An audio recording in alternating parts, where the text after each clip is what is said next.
But here's the interesting thing about this particular picture of His Imperial Majesty with his right arm raised, and Winston Churchill there in the picture, circa 1940 or so.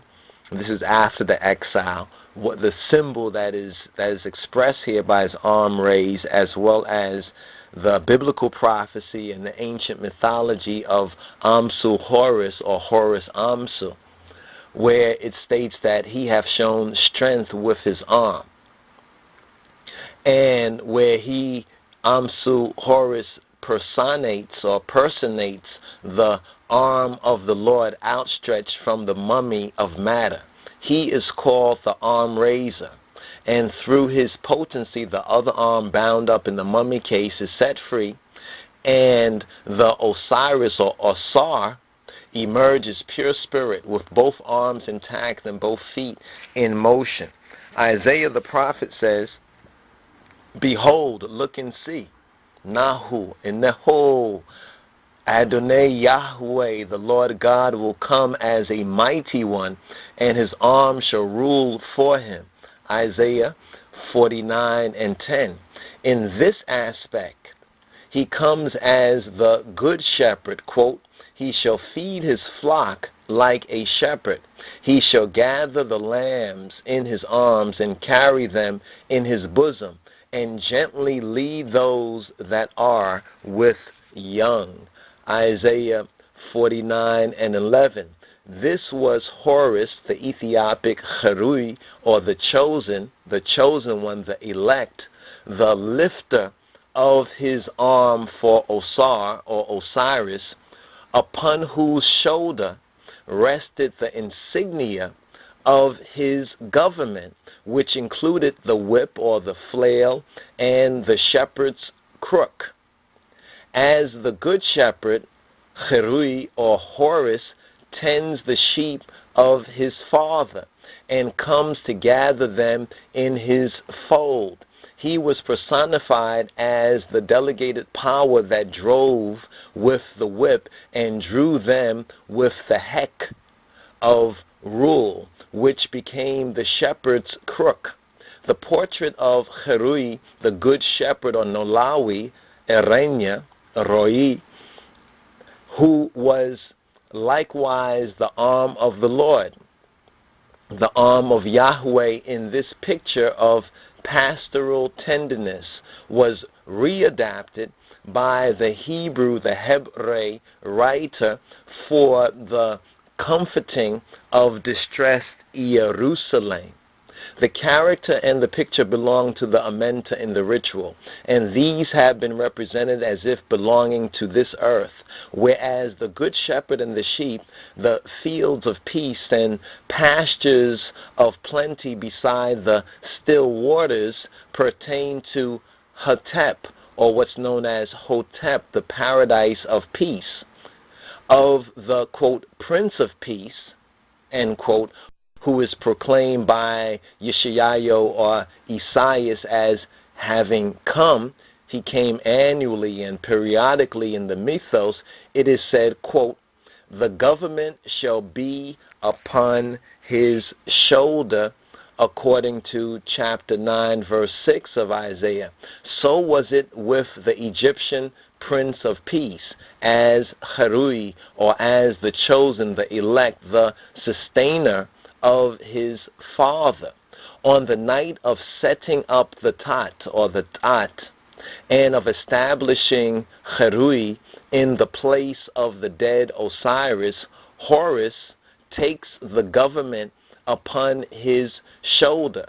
It is said, quote, "The setting up of the Tat of stability means the shoulder of the elect, or Heruy, Horus, that is, the shoulder with which he sustains the government," according to Ritual chapter 18. In this sense, he was the arm of the Lord, quote, "the lifter of the arm," end quote, called, quote, "the avenger of the left arm of Ausar, which is in Shechem," end quote. So Heruy, Horus, images the mummy Osiris in the resurrection. That's why when you take a look at this picture and you put it in the historical context, this was a resurrection both of the kingship or the imperial domain of the King of Kings, as well as a resurrection of Ethiopia in that sense, since Ethiopia already was written off, as well as proof of the title Moa Anbesa Ze'im Negeda Yehuda, the conquering line of the tribe of Judah. He could have been named conquering line of the tribe of Judah, as many other Ethiopian emperors were, but he proved it 5 years to the very day. Some would say 1,000 years from now, oh, this was a mythology. It was never really, it really didn't happen. It was part of a ritual, 5 years to the day. How could that happen? But if you check history and our story, it really did happen. And it's also a part of the ancient mythology. So who but the Almighty could fulfill his own prophecy, especially with such things that on one hand are astronomical and astrological and astronomical, taking place on the celestial clock above, and then having the image reflected, the express image on earth. So Horus, who is in Ethiopic Heruy, the chosen, images the mummy Ausar or Osiris in the resurrection. With the right arm lifted, he wields the scepter of his power that signifies his triumph over death and hell and the grave. He also bears the sign of government, the Malkut, according to the Kabbalah, or the Mengist, according to the Ethiopic, upon his other shoulder. What a portrait of level-browed justice is that of AMSU HORUS, who is, and this is also interesting as well, that at first they interpreted as Khem, or Khem, Khem. Then they said his name was Min. Then finally they got their interpretation to recognize it was AMSU. So the one known as Min, who is known as Khem or Khem, is actually AMSU as well. So AMSU HORUS, who is described as the God or the Elohim, the Netta, quote, whose eyebrows are like the two arms of the balance or scales or mizan, upon that day when outrage is brought to account and each wrong is tied up to its separate block of settlement. Chapter 17. I really love this verse right here. He's the God or the Elohim whose eyebrows are like the two arms of the balance or the scales, the mizan bamarinya, upon that day when outrage is brought to account and each wrong, each bedel, is tied up to its separate block of settlement. Oh, amen, amen. This is the judge in person of the Son, the Elohim who lifted up his arm and who is the arm of the Lord made manifest for the execution of justice.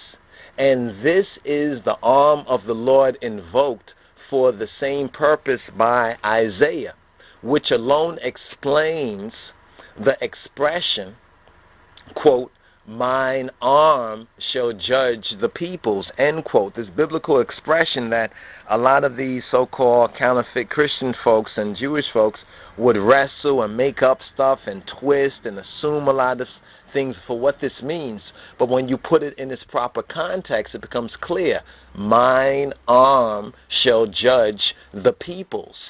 The veil of words in the Hebrew constantly conceals the wisdom of the Egyptians, as the wisdom of the Egyptians conceals the wisdom of the ancient Tobians or Ethiopians that lies beyond it in the Hebrew or so-called Jewish scriptures. And this is the rending or the ripping of the veil. One must observe in passing that if the divine victim and the redemption from sin were simply historical and once for all, these must certainly have already taken place when Isaiah wrote. And if it had been once for all, it could not have occurred once afterwards. Besides, the same victim is described in the Psalms, the Mezmor Dawit, as suffering or having suffered the same sacrifice. Stay tuned.